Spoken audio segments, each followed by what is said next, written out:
আমরা কি চাই যে তুমি মান বলছে মান করে বসে থাকো? তুমি আমাদের এই চিনলে আমরা তো সবসময় চাই, সদা সর্বদা চাই তোমাদের যুগল রূপ দর্শন করতে, তোমাদের যুগল রূপ দর্শন করে আমাদের জীবন ধন্য করতে। আমরা কি চাই তোমরা বিরহ দশা, তোমরা সাধন করো, আমরা তো চাই যুগল দেখতে। হে রাধাবৃন্দ, সময় যখন এসেছে আর বিলম্ব না করে একবার তোমরা যুগল হয়ে দাঁড়াও, তোমাদের যুগল রূপ দর্শন করে আমাদের জীবন আমরা ধন্য করি। এই সখীদের কথা মতো রাধা গোবিন্দ যুগল হয়ে দাঁড়ালেন, এই যুগল রূপ দর্শন করছেন আমার ইষ্টপদে কর্তা।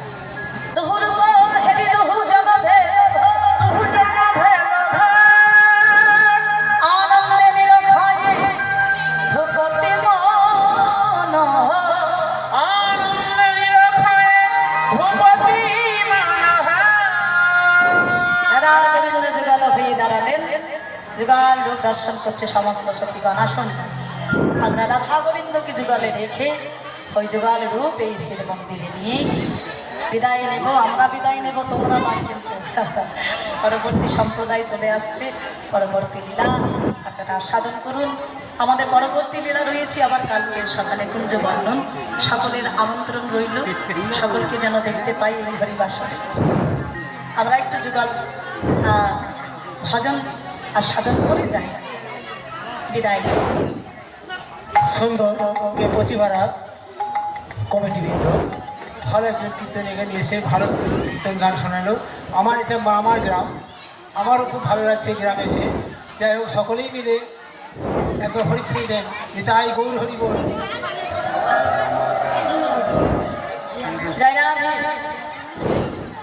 আশীর্বাদ করুন, আশীর্বাদ স্বরূপ আমি গ্রহণ করলাম। সকলে আশীর্বাদ করুন, এইভাবে যেন বহু গোবিন্দের সেই অপ্রাকৃত লীলা প্রেম লীলা যেন প্রত্যেক বাসরে গিয়ে আপনাদের মতো ভক্তের চরণ ধরে মাথায় নিয়ে আসতে পারি। এইভাবেই যেন গাইতে পারি, গাইতে গাইতেই যেন চলে যেতে পারি। এইটুকু আশীর্বাদ করবেন। যাই না, চলো কালা যা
জয় রাধা কৃষ্ণ।